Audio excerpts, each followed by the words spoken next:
When fake HOA cops think they can steal Karen's patio set, they're in for a huge surprise. In suburban neighborhoods across the country, there are certain things that residents expect: order, cleanliness, and a sense of uniformity.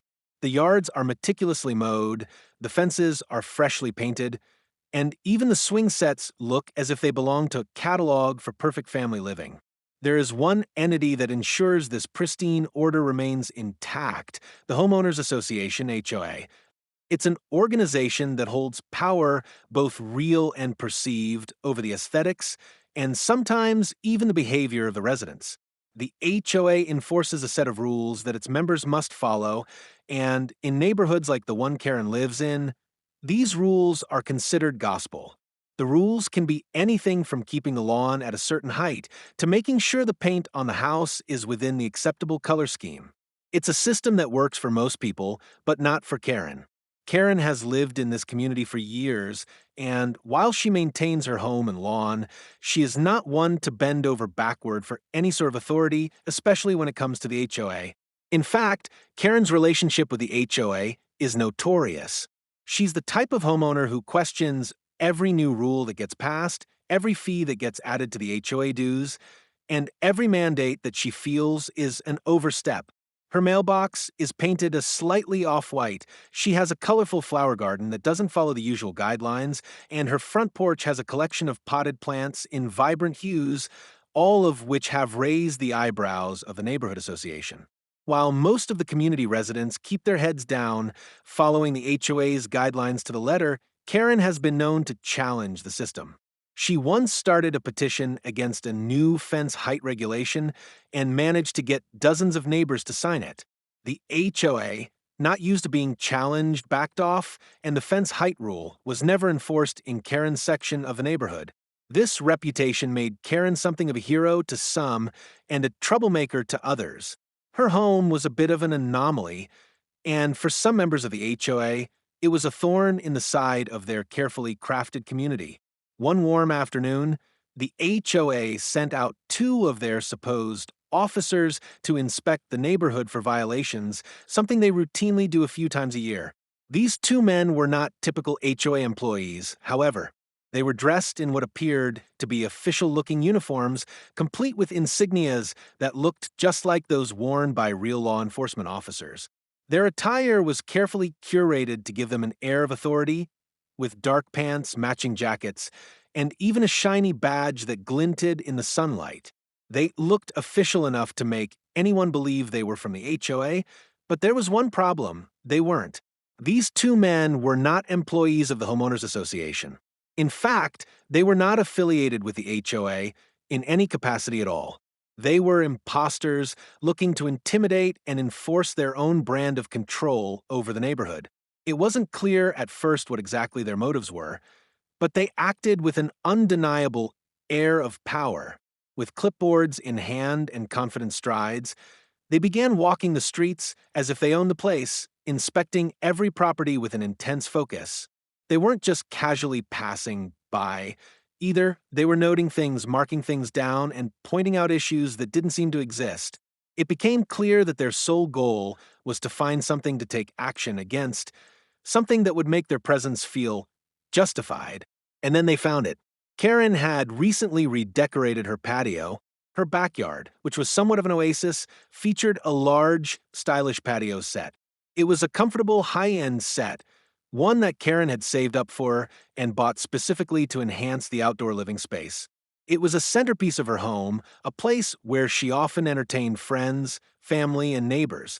Bright, elegant chairs with plush cushions, a sleek glass table, and a stylish umbrella.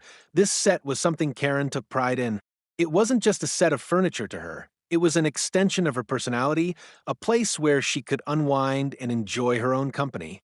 However, this patio set caught the attention of the fake HOA cops, who, upon seeing it, decided it violated some supposed HOA rule. The rule they cited had to do with the type of furniture allowed on patios, a regulation that, as it turned out, did not even exist. But these men didn't care about the specifics. They were on a mission, and Karen's patio set was an easy target. They approached her house with an air of authority, as though they had every right to confiscate her property, as though they were working with the full backing of the HOA, when in reality, they were imposters. Karen, however, wasn't one to be intimidated by anyone, least of all by these two men who clearly had no real power. As soon as Karen stepped outside and saw the men standing on her front lawn, clipboard in hand, she knew something was off. They claimed her patio set was in violation of the HOA's regulations. They spoke to her as if they had the authority to do so, using an official tone and throwing around phrases like community guidelines and compliance issues. Karen's suspicion grew, and she quickly realized that these men weren't legitimate HOA employees. They were imposters trying to push their own agenda under the guise of HOA enforcement. Karen had been through enough HOA encounters to recognize that this wasn't just an inspection, it was an attempt at coercion. And that's when Karen's story with the fake HOA cops took a turn. They hadn't just come to inspect her patio, they had come to steal it. The situation escalated quickly as the two fake HOA cops, now certain of their plan, began the process of taking Karen's patio furniture. To them, it seemed like a simple task: steal something of value and assert power over a homeowner who, in their minds, had challenged authority one too many times.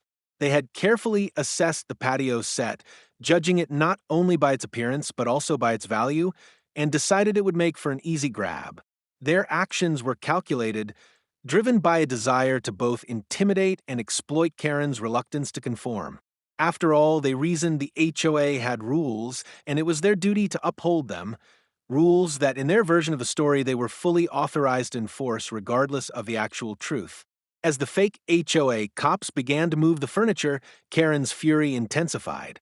Her mind raced with disbelief, struggling to comprehend how two strangers could simply waltz into her yard and begin taking her personal belongings without any valid explanation or legal authority.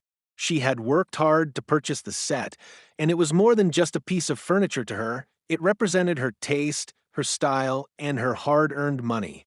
Yet, these men, acting like they had all the power in the world, showed no signs of hesitation as they disassembled the cushions and began stacking them into the back of their truck. The glass table, which sparkled under the sun, was carefully lifted and placed alongside the rest of the items. The umbrella, a sizable feature of the set, was folded and secured as if it were just another object to be removed. Karen stood frozen for a moment, unsure of how to react. Was this really happening? Was this some kind of sick joke? Her first instinct was to challenge them, to shout at them to stop, but she quickly realized that doing so would likely only escalate the situation.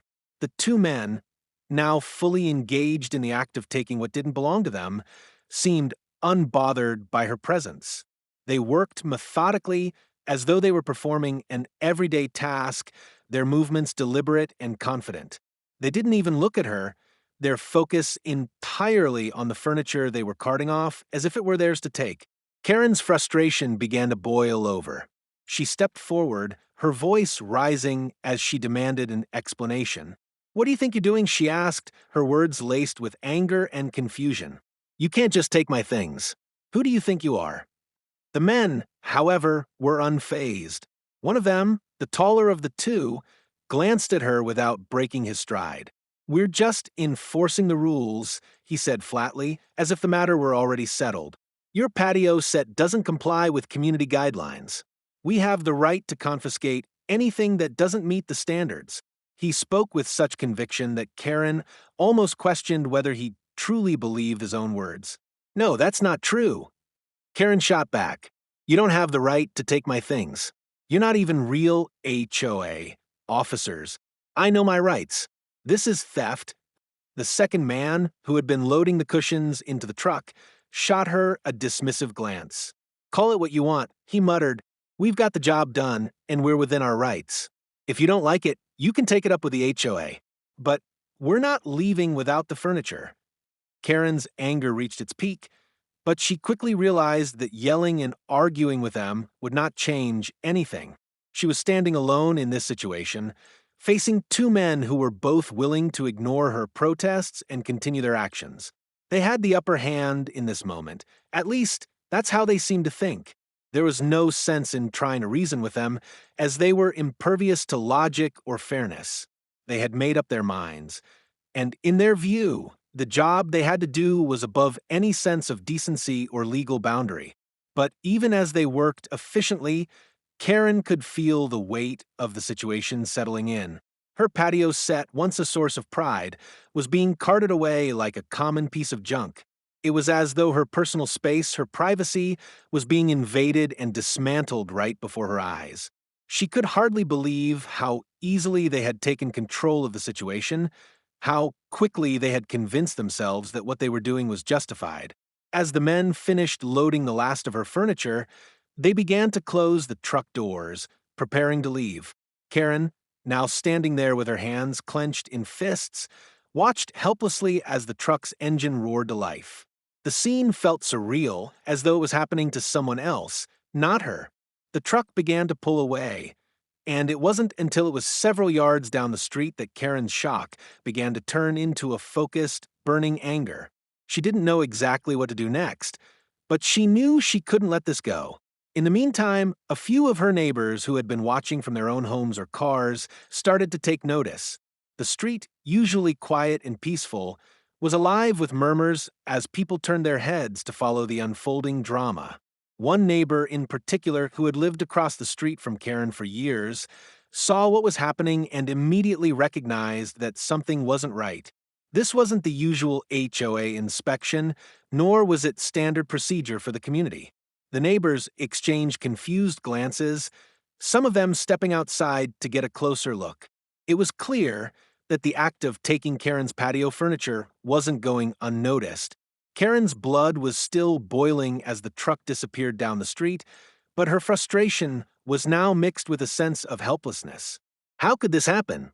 How could these men take what was hers, with no authority to do so? As the truck's tail lights faded, Karen stood still, her mind racing. She couldn't just let this go. She had to act, and she had to act quickly. She had been wronged, and now it was time to make sure that the fake HOA cops paid for their audacity. The two fake HOA cops, having successfully loaded Karen's patio furniture into their truck, began to feel a sense of accomplishment. They believed they had pulled off the job without issue. After all, they had taken what they believed was an ordinary piece of furniture, something that could easily be discarded or sold for a quick profit.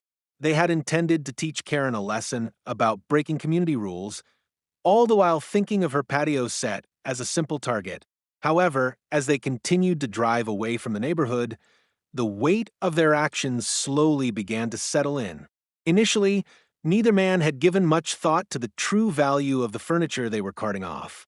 They had assumed it was just another generic set, something run-of-the-mill that could easily be replaced. They had been so focused on the supposed violation that they didn't consider the fact that Karen might have invested significantly in her outdoor space. It wasn't until they got a closer look at the furniture, now safely loaded in the back of their truck, that the reality of their situation began to hit them. One of the men, who had been focused on getting the set into the truck without much thought, began to notice the quality of the furniture.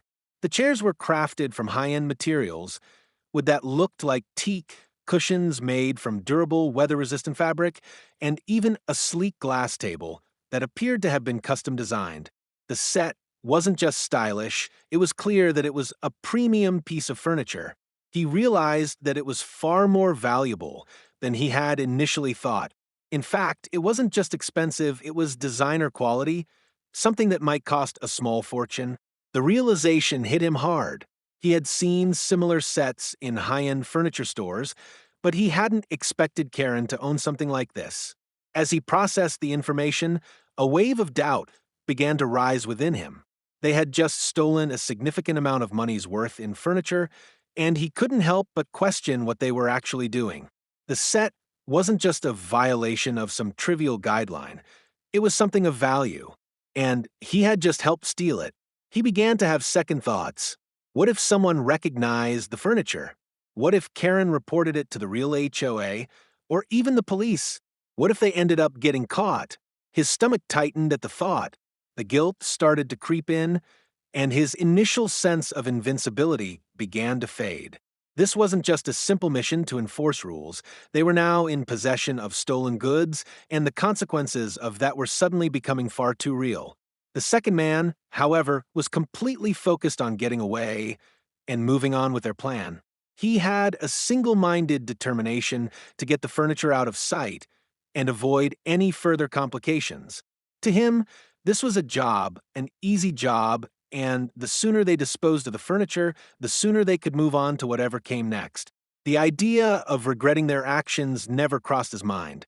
He was too concerned with the task at hand, eliminating the evidence and getting away without being detected. While the first man wrestled with the rising guilt, the second man continued to drive as if nothing was wrong, urging him to move faster. The first man's hesitation only added to the tension in the vehicle, but the second man dismissed it. "We've got this under control," he kept telling him. "No one's going to notice. It's just some outdoor furniture. We're in and out." But even as the second man insisted everything would be fine, the nagging sense of regret began to gnaw at the first. He couldn't shake the feeling that they had crossed the line. He had already been uneasy about taking the furniture, but now that he had realized its value, he was starting to understand the magnitude of their actions. It wasn't just about the furniture, it was about what they had done. They had stolen from someone, and no matter how they justified it to themselves, that fact remained. As they drove further into the neighborhood, a new layer of trouble began to surface.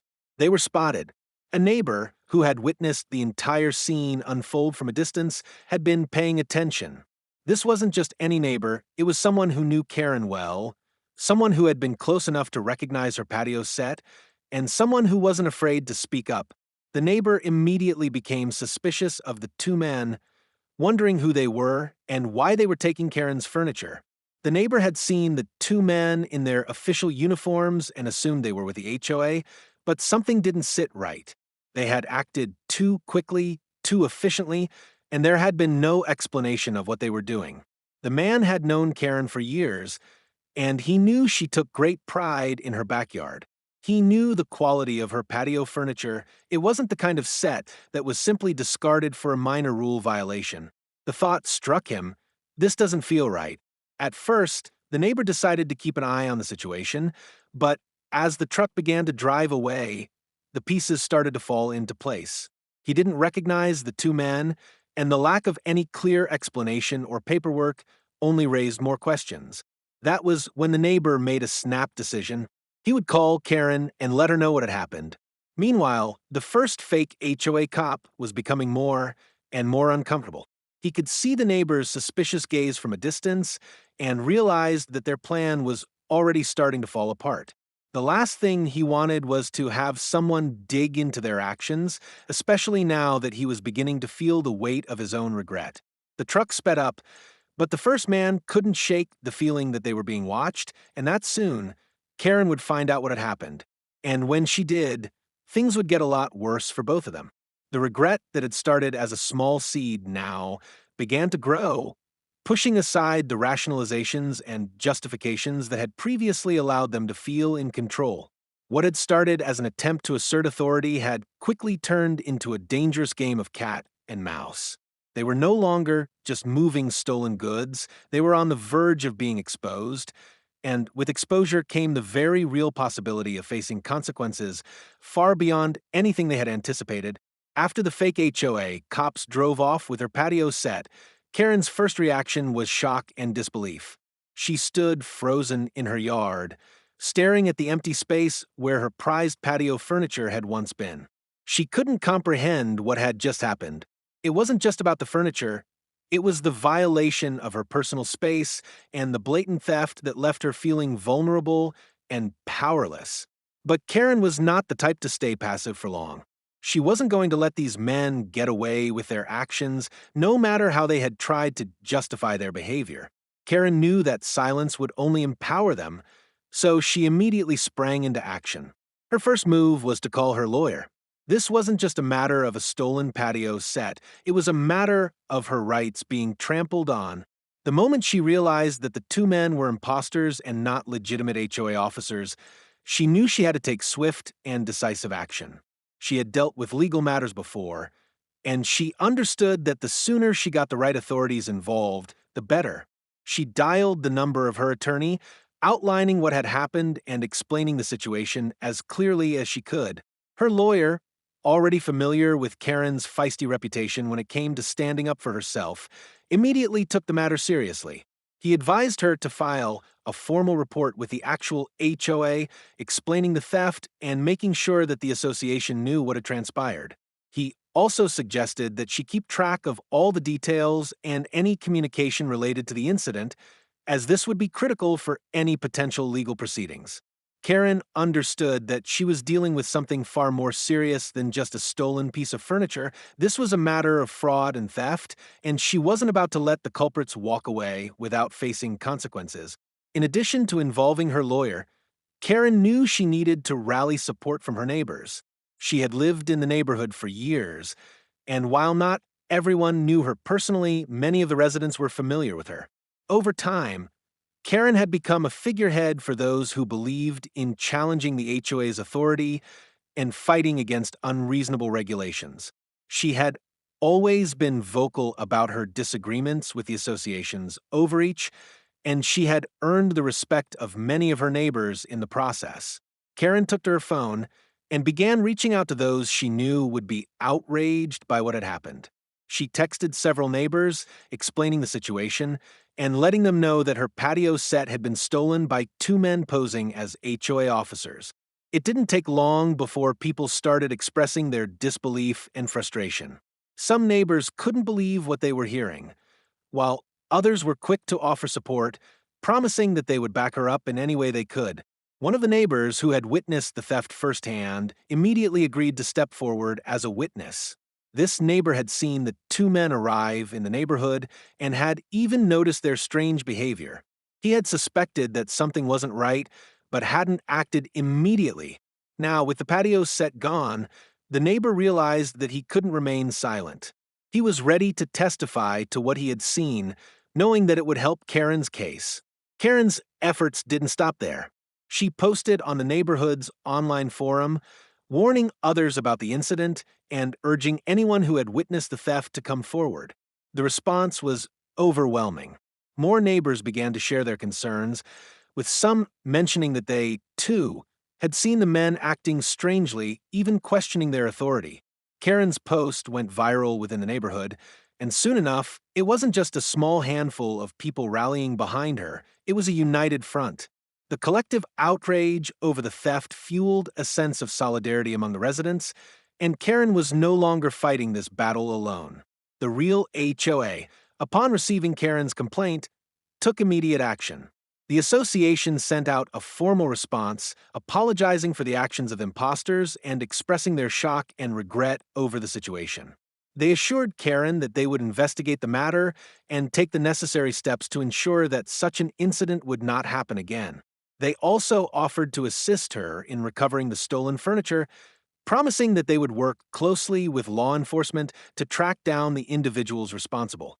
Karen's lawyer, armed with the report filed with the HOA and the testimony from her neighbors, now had a solid case to move forward with. He began preparing legal documents outlining the fraud and theft that had taken place. He made it clear that Karen was not going to let this go, and that the culprits would be held accountable for their actions. The real HOA, now fully aware of the situation, had no choice but to cooperate with Karen's efforts. Their initial shock and embarrassment over the actions of the fake HOA cops turned into a determination to help her recover her property and take legal action against the perpetrators. The fake HOA cops, meanwhile, were beginning to realize the gravity of their actions. The more they tried to justify their actions to themselves, the clearer it became that they had seriously miscalculated. The quiet suburban neighborhood they had targeted was no longer a place where they could operate with impunity. Karen's determination, along with the support of her neighbors and the legal backing she now had, was making it harder and harder for them to hide. They were no longer in control of the situation, and they were beginning to panic. The first sign of their regret came when they heard from the real HOA who had received Karen's complaint and was now involved in the investigation. The message was clear. They had overstepped their bounds, and they would have to answer for their actions. The two men, who had initially believed they could get away with their actions, found themselves cornered. Their plan was unraveling, and with each passing day, the pressure to come clean grew stronger. Karen, emboldened by the support of her community and the legal framework she had put in place, was more determined than ever to ensure that the fake HOA cops would face the consequences of their actions. The stolen furniture, which had seemed like just another object to them, had become a catalyst for a much bigger fight, one that would ultimately force the perpetrators to pay for their fraud, their theft, and their complete disregard for the law. Karen had fought back, and now the ball was in the court of the real authorities. She had taken control of the situation, and there was no going back. As the situation unfolded, the fake HOA cops began to realize the gravity of their actions. What they thought would be a simple, low-risk heist had quickly escalated into a full-blown scandal, one that threatened to unravel everything they had worked for. The more they tried to downplay the incident, the more attention it received. Karen's determination to expose them, coupled with the swift action of her lawyer and the support from her neighbors, had made it clear that they had messed with the wrong person. It wasn't long before the real HOA became involved. They had received enough complaints and evidence to take the matter seriously. Karen's report, backed by the testimonies of her neighbors and the clear evidence of the furniture's theft, was enough to compel the real HOA to act decisively. They began an investigation into the two imposters, uncovering the extent of their fraud. It turned out that the fake HOA cops had been impersonating authority figures in other neighborhoods as well, attempting to intimidate residents into giving up valuable items or paying fines for non-existent violations.